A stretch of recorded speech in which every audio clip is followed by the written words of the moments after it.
Hi guys, welcome back to today's room. So very bright. I'm sitting in front of a window and it's kind of, ooh, is it bright? Uh, hey, I'm going to go old school today. I'm not doing a painting, I'm going to be doing a book review.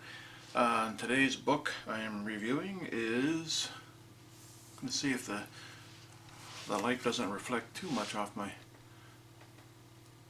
Dragonslayer by Duncan M. Hamilton.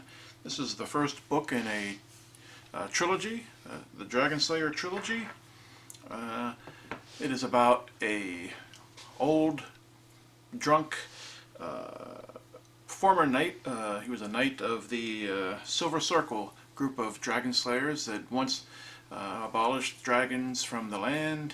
The main character, his name is Guillaume, and like I said, after the Knights of the Silver Circle have banished destroyed all the dragons from the land, he goes on to become the mayor of a little village, and basically drinks his life away. He's a aging old drunk now, and but as it would happen, there is a dragon left, and it comes back and totally, tears up the land, kills a bunch of people, and the king sends a messenger out to Guillaume to bring him back into the fold and return to his dragon killing ways.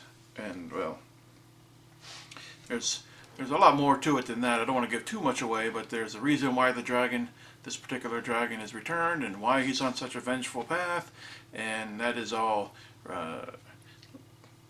given away as the story progresses. And I have to tell you, I truly love this book. I love dragons in general, and I love fantasy books, and this book has it all. It has action and humor and mystery and intrigue, and it's really short too. I mean, it's only like a 293 page book.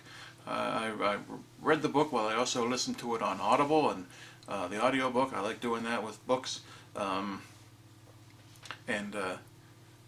It was just really great. It's a really great book. I can't recommend it highly enough. I'm getting ready to get started on the second book in the series called Knights of the Silver Circle, and I'm really looking forward to doing that, reading that one. I'll let you know what I think about that one. But as for Dragonslayer, definitely pick it up if you love fantasy, if you love action stories with a bit of humor in it. I think you'll really like this one. And like I said, it's pretty short, so with the coronavirus, everybody's looking for ways to pass the time, and well, if you like to read, I can't recommend this one highly enough. I give it 5 stars out of 5 stars. Thanks for watching, and I'll see you next time. Bye bye.